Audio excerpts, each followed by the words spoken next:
estamos inspirados, ¿no?, para escuchar la palabra del Señor. Muy bien. No sé si les ha sorprendido un poquito el título de la meditación en esta mañana, ¿verdad? Porque, claro, ¿cómo podemos medir a Dios? Un poco difícil, ¿no?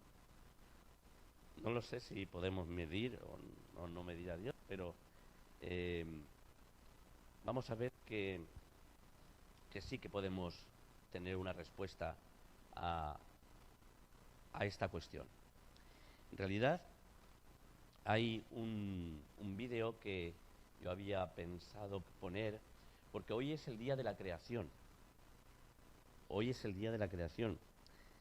Durante 365 días, 364 días, este año como es bisiesto 365, pues se habla de evolución. Pero hoy vamos a hablar de creación. Hoy es el día de la creación y del creador, porque no hay creación sin creador. Entonces, de ahí pues la escuela sabática de esta mañana, también el himno último de alabanzas que hemos cantado, ¿verdad?, al Creador. Y ahora hay un video, un pequeño video, que quiero que pongamos, si lo tenéis ahí. Bueno, si lo tenemos para el final, pues lo ponemos al final. Bien, hermanos, estábamos sirviendo al Señor en Málaga. Hemos servido en Málaga 6 años como pastores allí, ¿verdad? Cuando digo pastores en plural me estoy refiriendo a mi esposa y a mí, y a mi familia, porque creo que es de rigor que la familia pastoral pues estuvimos 6 años en Málaga y hubo un congreso. Una mañana yo iba a la iglesia desde mi casa andando porque estábamos muy cerquita, en el barrio de La Luz, y vi un cartel anunciando, lo digo así, un congreso de personas de mentes brillantes. Congreso de personas de mentes brillantes, ¿verdad? Y había un eslogan que me llamó mucho la atención. Decía así: Dios es cada vez más pequeño y la ciencia es cada vez más grande. Una frase contundente, ¿verdad? Una frase contundente que me llamó tanto la atención que la apunté. La apunté. Y la escribía una persona, un científico que yo admiro mucho y que he seguido en sus programas, Eduardo Punset. No sé si han oído hablar de Eduardo Punset, ¿verdad? Pero yo lo admiro, he seguido sus programas y bueno, esta frase era de él. Entonces, bueno, digo, ¿cómo es que Dios es cada vez más pequeño y la ciencia es cada vez más grande? No entiendo el asunto bien, pero así lo expresaban. Yo quisiera que, para ponernos en harina, para podernos poner en el tema, vamos a leer el texto bíblico que se encuentra en segundo libro de Crónicas 6:18. Esto no lo he mandado a Megafonía. Segundo libro de Crónicas 6:18.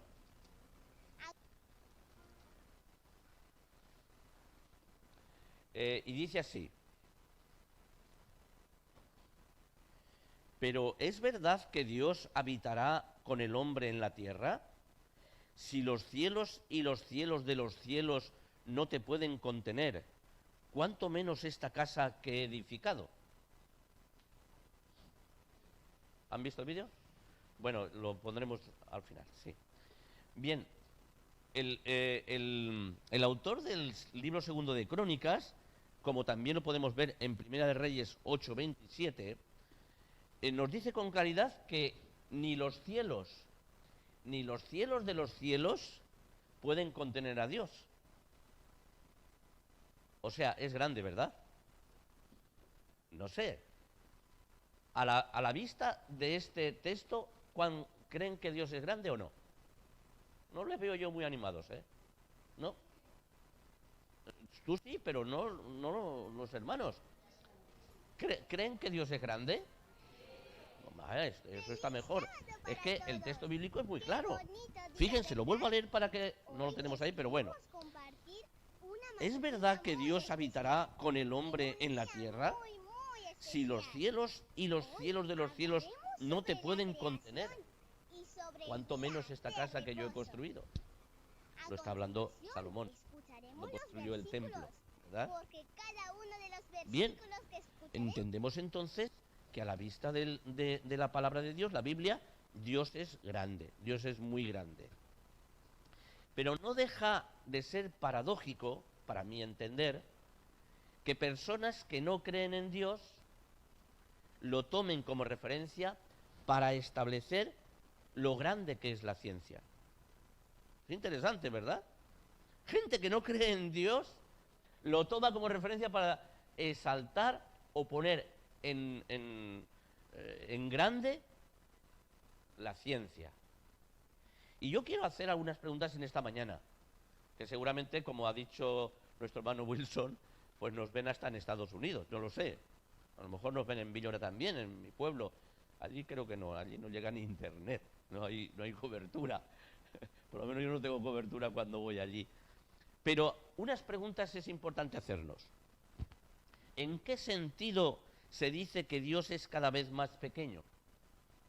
Hombre, tendríamos que estar ahí en la mente de Eduardo, de esta persona, ¿verdad?, para entender lo que quiere decir. ¿En qué sentido se dice que Dios es cada vez más pequeño? ¿En qué sentido se afirma que la ciencia es cada vez más grande? ¿Por qué se tiene ese interés? Y yo aquí rompo una lanza en favor de la ciencia. ¿Por qué se tiene ese interés en oponer Dios y ciencia? ¿Saben, mis hermanos, que hay cientos y cientos de científicos creacionistas que estudian, trabajan, realmente están haciendo cosas extraordinarias al mismo nivel que cualquier otro científico no creacionista o evolucionista, y que son cristianos creadores, creyentes en el creador del cielo y de la tierra? Por eso yo no sé por qué este interés en oponer ciencia y Dios de una forma general. Ya vamos a ver que sí hay un tipo de ciencia que es falsa. Pero también podríamos decir que hay un cierto tipo de religión falsa. Por lo tanto, oponer a Dios y a la ciencia de una forma así, me parece que no es de rigor.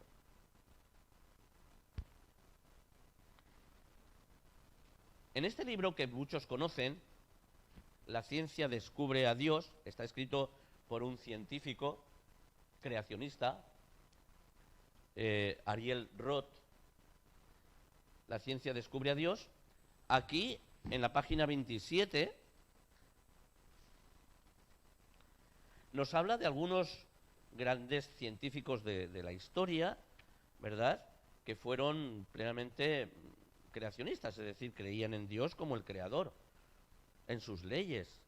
Newton fue uno de ellos. En la página 27 nos lo dice. En la página 28, Johannes Kepler, Pascal, Robert Boyle o Linneo eran científicos que hicieron grandes contribuciones a la ciencia y a Dios también, porque eran creacionistas. Estas personas creían en Dios y se admiraban de la creación, admiraban en biología, en botánica, ¿verdad?, en todas las disciplinas científicas, veían ahí la mano del creador. Porque si se fija uno un poco, en realidad, en la naturaleza vemos la mano del creador. Desde diferentes disciplinas humanas podemos entender que alguien piense que Dios es pequeño o que la ciencia es muy grande. Desde el punto de vista sociológico, tenemos una sociedad secularizada, que realmente materialista, secularizada, todo lo trascendental le resbala un poquito. Desde el punto de vista estadístico, cada vez menos creyentes en Dios. Cada vez hay menos gente que cree en Dios, según lo que dicen los estadísticos, los que estudian la estadística. Desde el punto de vista de la moda, ¿les interesa la moda? Pues desde el punto de vista de la moda, hoy no se lleva creer en Dios. Hoy no se lleva a creer en Dios, se llevan otras prendas, ¿no? Se llevan otras prendas. No se lleva a creer en Dios. Pero aquellos que no creen en Dios, creen cualquier cosa. Está comprobado, hermanos y amigos, que me escuchan, está comprobado que cuando se decide no creer en Dios, aparcar a Dios a un lado, entonces se puede creer cualquier cosa, por disparatada que pueda ser. Y podríamos poner muchos ejemplos. Desde el punto de vista científico, ¿es cuantificable Dios? ¿Cuánto pesa Dios? ¿Cuánto mide? Para decir que es más grande o más pequeño, ¿no? ¿Es más pesado o menos pesado, no? ¿Se puede medir Dios? En estos términos, no. Por otra parte, el texto bíblico nos decía que ni los cielos y el cosmos infinito puede contener a Dios. Hay perfecta armonía, para mi entender, hay perfecta armonía entre la ciencia verdadera y Dios. Dios es el creador de las cosas, de lo que hay. Las ha creado sujetas a leyes específicas que deben cumplir. Y vemos, por ejemplo, las migraciones de las aves o todas las cosas que podemos ver en la naturaleza, cómo tienen un diseño y cómo realmente responden a unas leyes.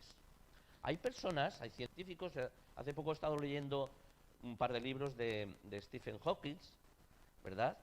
Y él eleva las leyes de la naturaleza a un rango divino, entre comillas, claro, él no le llama a Dios, le llama las leyes, pero ¿de dónde han surgido estas leyes? ¿Dónde tienen su origen esas leyes? Dios es el que creó esas leyes y están inmersas en la naturaleza. Hay una ciencia también falsa, hay una ciencia verdadera. Vamos a ver en primera carta a Timoteo, capítulo 6, versículo 20, y comprobaremos lo que dice el apóstol Pablo. ¿Verdad? Primera carta a Timoteo, capítulo 6 y versículo 20. Dice así: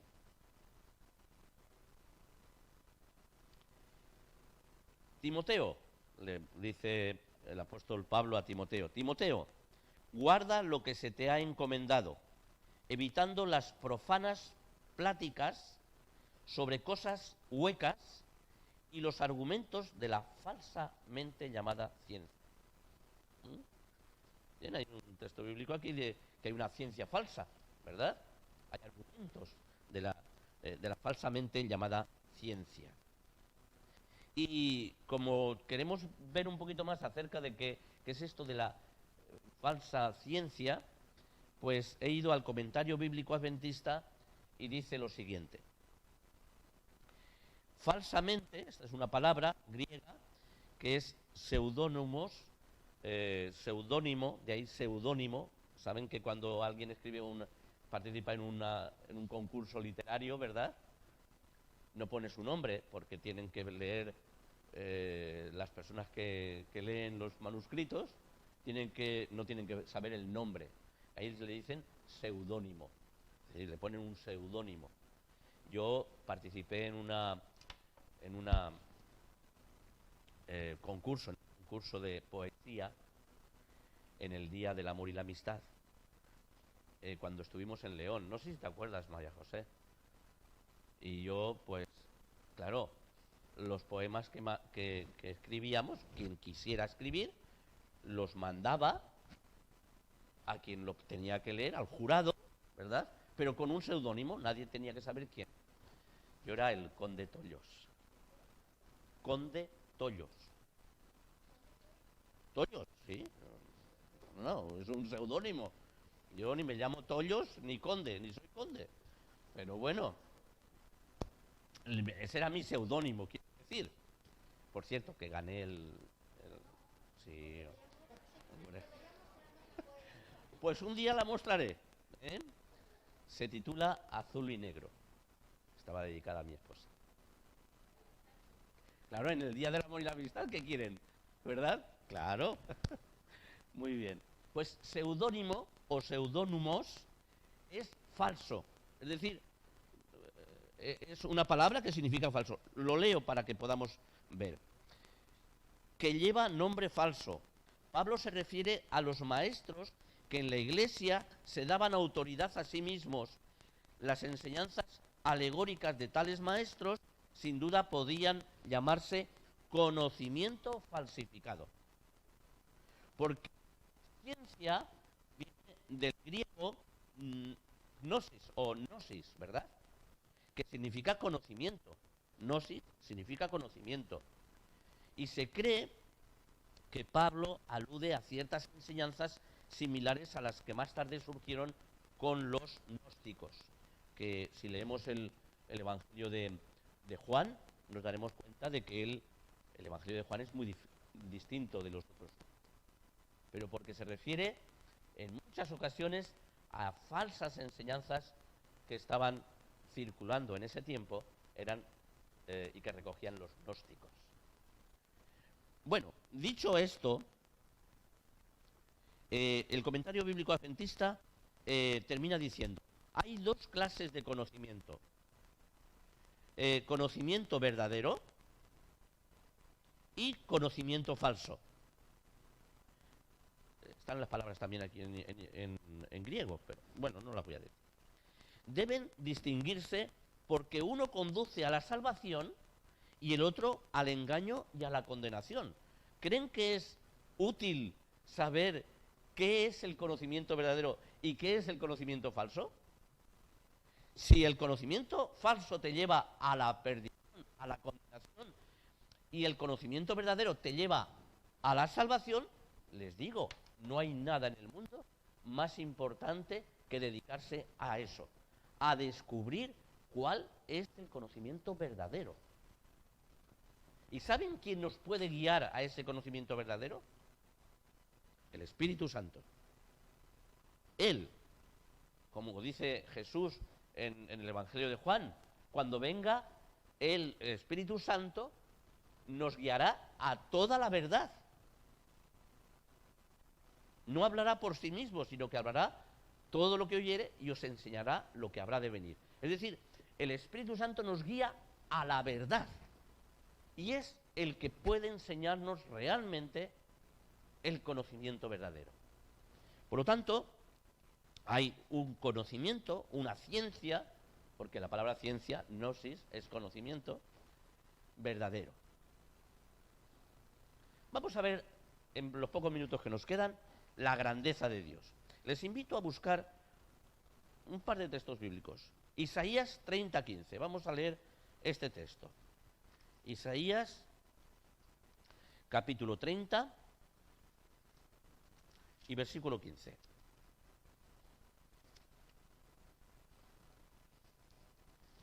Vamos a ver.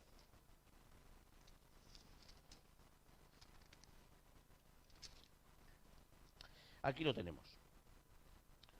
Porque así dijo Jehová, el Señor, el Santo de Israel: en la conversión y en el reposo seréis salvos, y en la quietud y en confianza estará vuestra fortaleza, pero no quisisteis.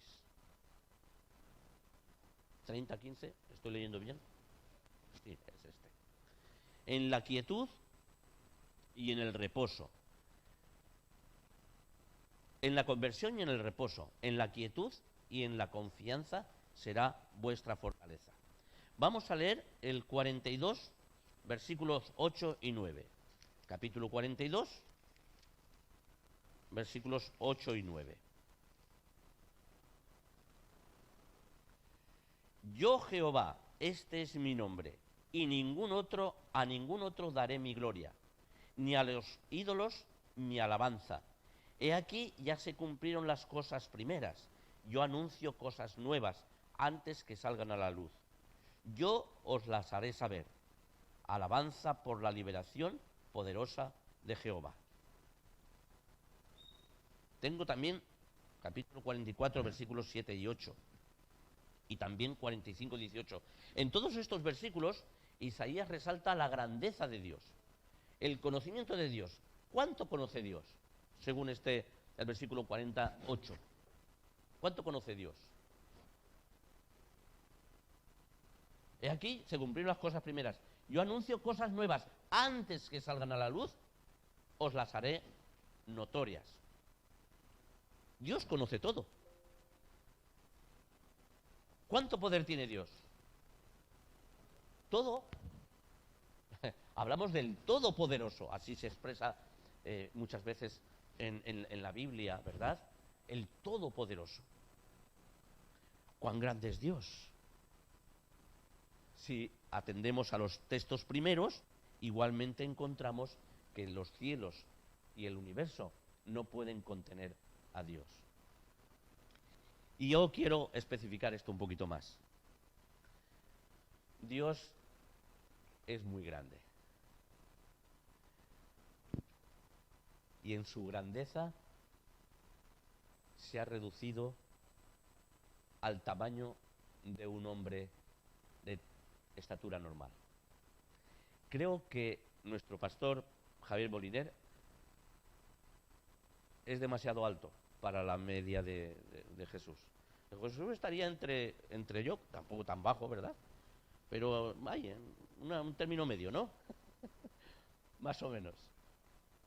Dios, con lo grande que es, con lo importante que es, se ha reducido al tamaño de un ser humano normal. Eso es grandeza. Eso, mis hermanos, es grandeza. ¿Y por qué lo hizo? Porque nos ama. Porque estábamos perdidos. Y estamos perdidos sin Él. Estamos perdidos sin Él. Y eso lo hizo precisamente porque nos ama y quiere que no estemos perdidos, que estemos salvados, que estemos con la esperanza de la salvación. Ese es nuestro Dios. Aquí tengo apuntado un texto que no es necesario que pongamos ahí.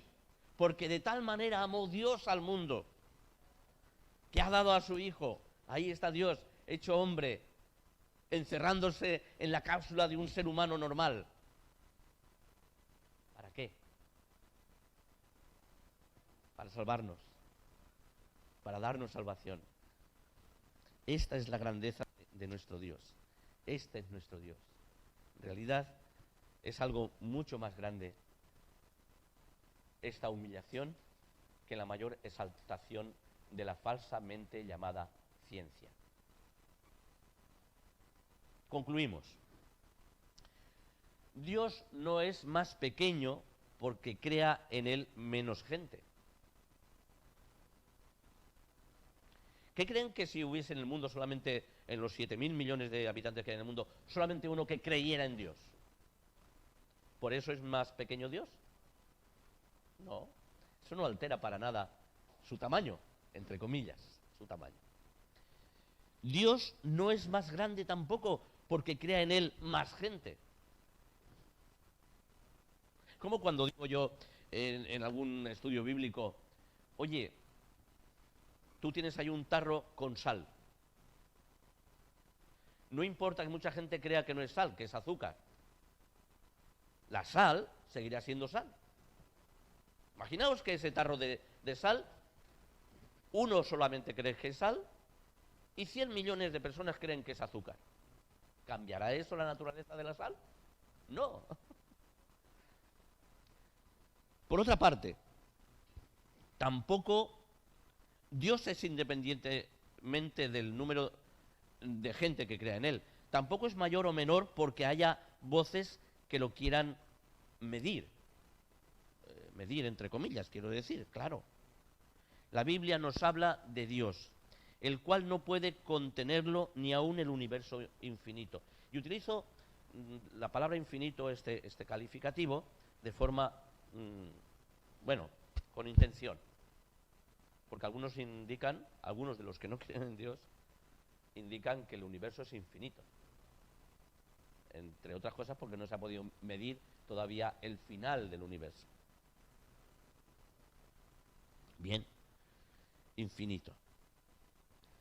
Pero al mismo tiempo es Dios quien se ha reducido al tamaño de un hombre de estatura media. Ese Dios de amor infinito, ahí también es bueno utilizar la palabra infinito. Un Dios de amor infinito.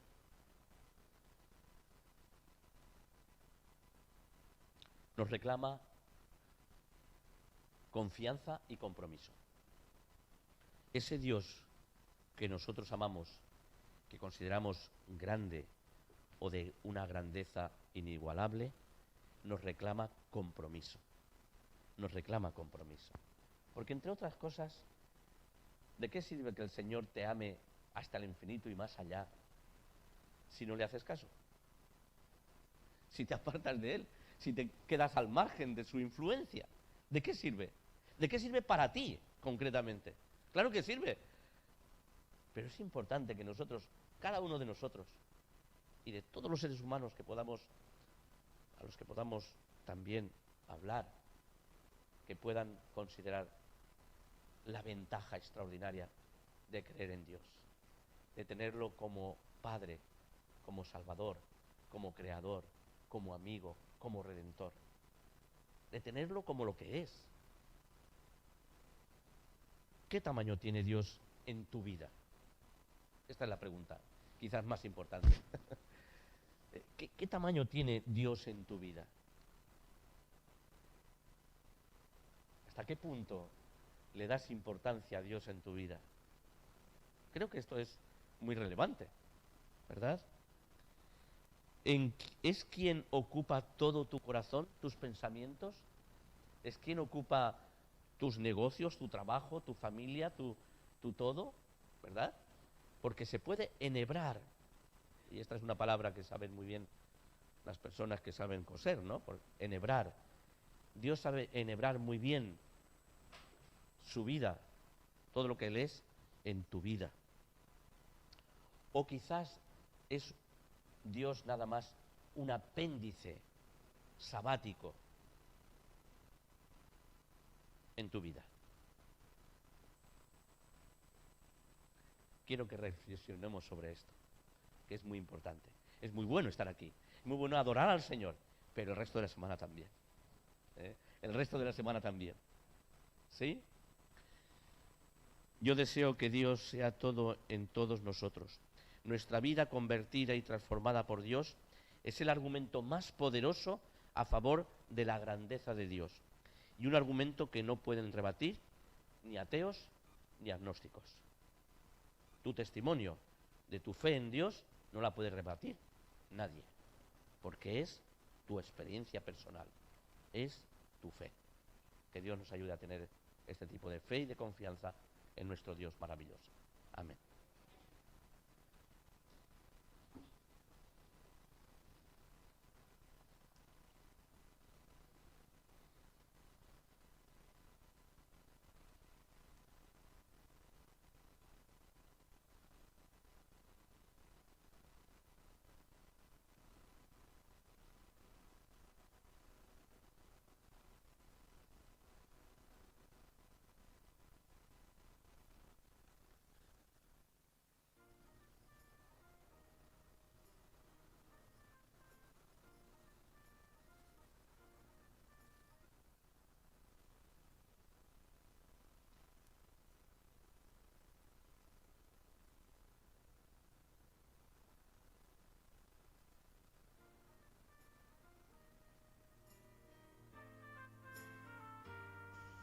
¡Feliz sábado para todos! ¡Qué bonito día, ¿verdad? Hoy les queremos compartir una matutina muy especial, en un día muy, muy especial. Hoy hablaremos sobre la creación y sobre el día de reposo.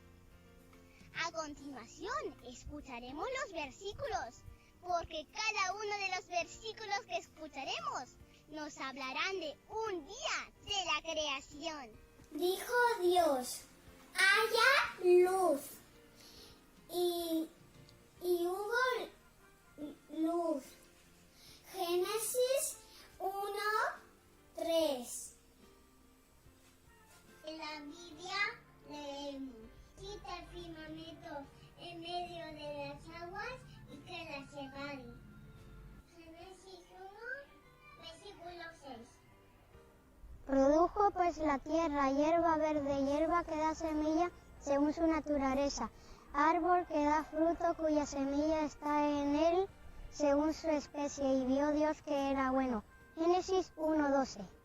En la Biblia dice, en Génesis 1:18, señorear en el día y la noche y para separar la luz de las tinieblas. Y vio Dios que era bueno. Amén.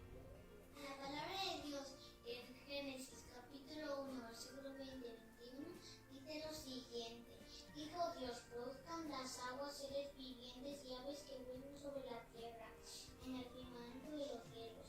Y creó Dios los mares, montes marinos y todo ser viviente que se mueve, que las aguas produjeron según su especie y toda ave alada según su especie. Y vio Dios que era bueno. Amén. En la Biblia leemos en Génesis 1:27, cuando Dios creó al hombre, lo creó a su imagen. Varón y mujer los creó. Amén. ¡Qué preciosos versículos!, ¿verdad? Pues estos versículos nos han hablado de los 6 días de la creación. Pero esperen, aún nos falta un versículo. Y ese versículo es uno de los versículos más importantes. Pero antes de escucharlo, quiero que me escuchen en este relato. Un señor tenía 7 monedas y una vez encontró a un mendigo y para ayudarlo le dio 6. Entonces el mendigo, queriendo tener todavía más, le robó la otra moneda. ¿Saben? Dios nos dio 6 días para que trabajemos y estudiemos, y un día para que estemos a su lado. Pero a veces también usamos ese día para nosotros. Ahora quiero que escuchen la pregunta. ¿Te acuerdas de estar más cerca de Dios durante el séptimo día? ¿Cómo lo haces? Qué interesante pregunta, ¿verdad? Pues Dios nos dio 6 días para que estemos trabajando, estudiando y haciendo nuestras tareas. Y un día para que descansemos, disfrutemos de su presencia y también estemos disfrutando de su preciosa creación. Ahora quiero que escuchemos el versículo, porque nos va a encantar. Pero el sábado es el día de reposo del Señor, tu Dios. No hagas ningún trabajo en él, ni tu hijo, ni tu hija, ni tu siervo, ni tu criada, ni tu bestia, ni tu extranjero que está dentro de tus puertas. Éxodo 20:10. Amén. ¡Qué bonito!, ¿verdad? Pues debemos de intentar cumplirlo con mucho amor. Para terminar, inclinemos nuestro rostro a nuestro Padre. Juntemos nuestras manitos, cerremos nuestros ojitos y empecemos a orar. Padre nuestro que estás en el cielo, Padre Santo, muchas gracias porque tú nos diste un día, el sábado, para que podamos ir a la iglesia, aprender más de tu amor con nuestros padres y pasear y disfrutar de todo lo que tú has hecho para nosotros, Señor. Y gracias por este día tan bonito y maravilloso que hoy tú nos has regalado. En el bendito nombre de Jesús, amén. Bueno, y así acabamos con esta matutina que hoy todos nosotros hemos hecho con mucho amor. Muchos besitos y adiós. Muchísimas bendiciones.